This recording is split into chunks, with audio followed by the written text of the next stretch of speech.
Thank you. London, Ontario. I love Canada.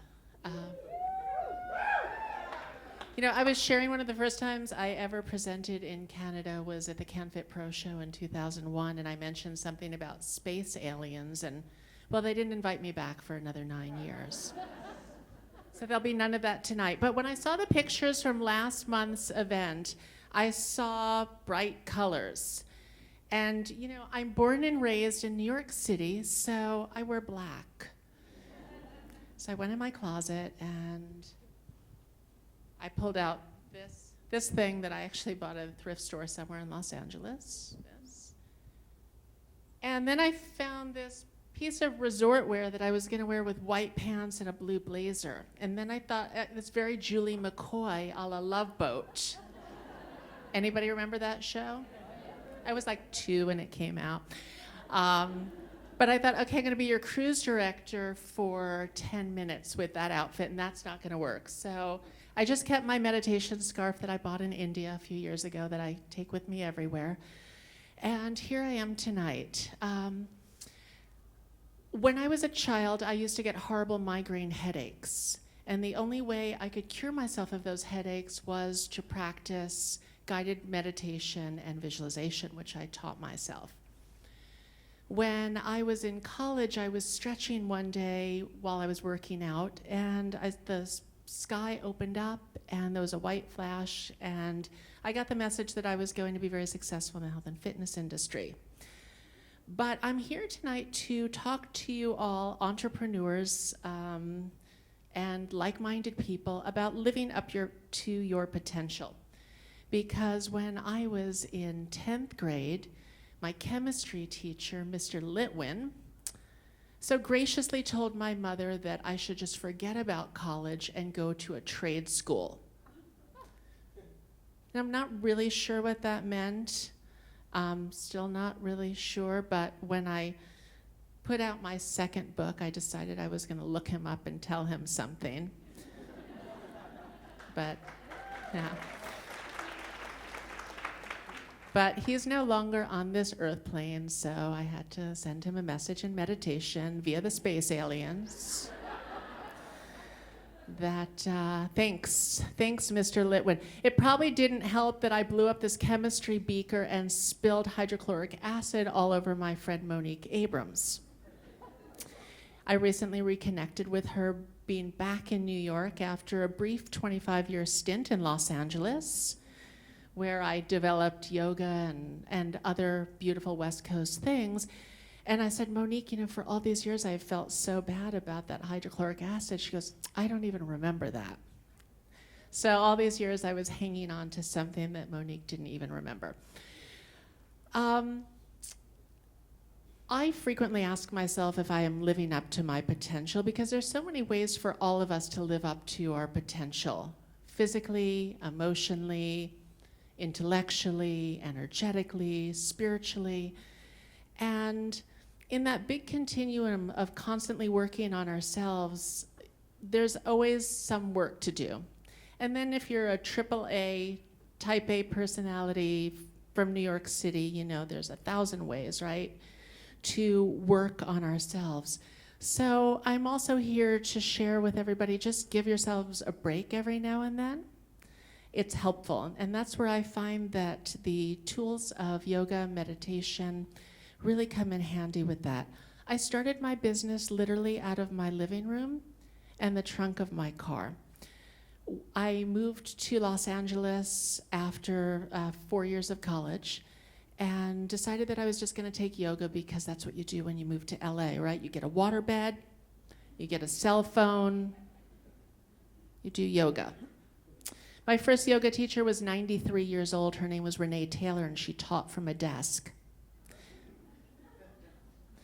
Recently, you may have seen on Facebook now, the oldest yoga teacher is now 97. So I'm going to see if I can beat that.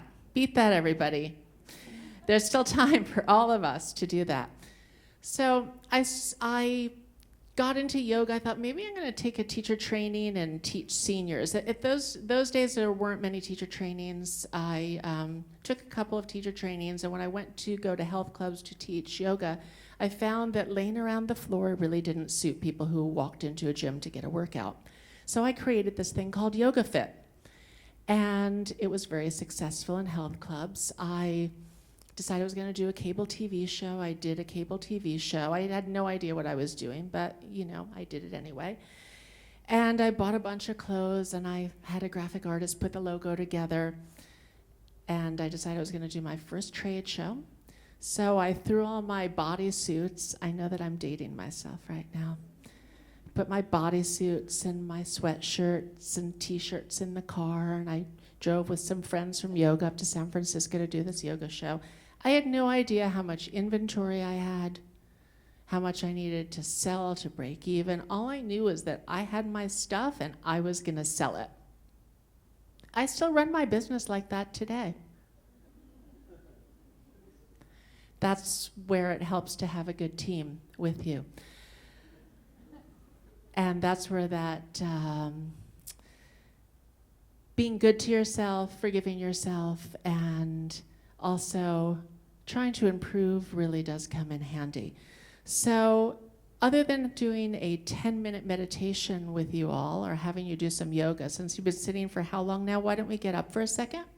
Yes. Yes, now we need the relaxation music that we may or may not have. Let's take a big inhale and draw our arms to the sky. And just for a moment, close your eyes. Face your palms in towards one another. And just open yourself up to your highest good, your highest potential, and your highest opportunity for positive growth, change, and transformation. Take a few deep breaths. Good. So I'm sure that many of you who are working a lot are bent over a computer or desk all day long. Thank you so much. Let's take the hands behind the back and open up the chest. Good. Breathing here. Let's take a few deep breaths, breathing into our heart center. And that's where giving ourselves a little bit of a break and some forgiveness in our constant pursuit comes in handy.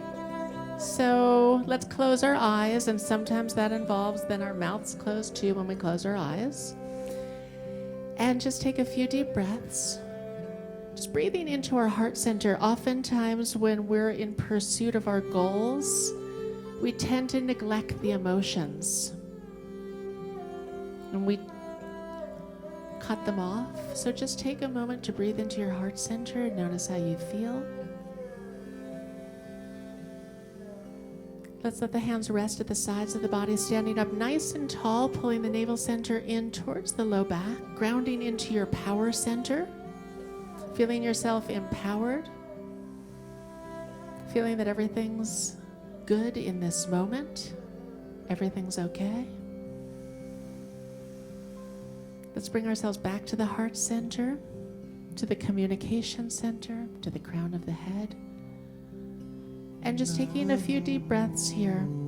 In my book, Yoga Lean, I talk about 7 steps to being Yoga Lean, which I realize can apply to us in our business pursuits as well. So the first one is that we need to believe we can transform, whether it's your body, your mind, your business, your situation. Believe that you can transform. The second one is to create a multifaceted, holistic plan, a circle, if you will. And the third one is to be flexible. The fourth one is be willing and open to do whatever it takes. The fifth one is to keep it simple. The sixth is to get a support system and create one, much like you all have here. And the seventh is to forgive yourself, because we're all human and we get to keep trying. So I thank you all so much for being here, and namaste, everyone.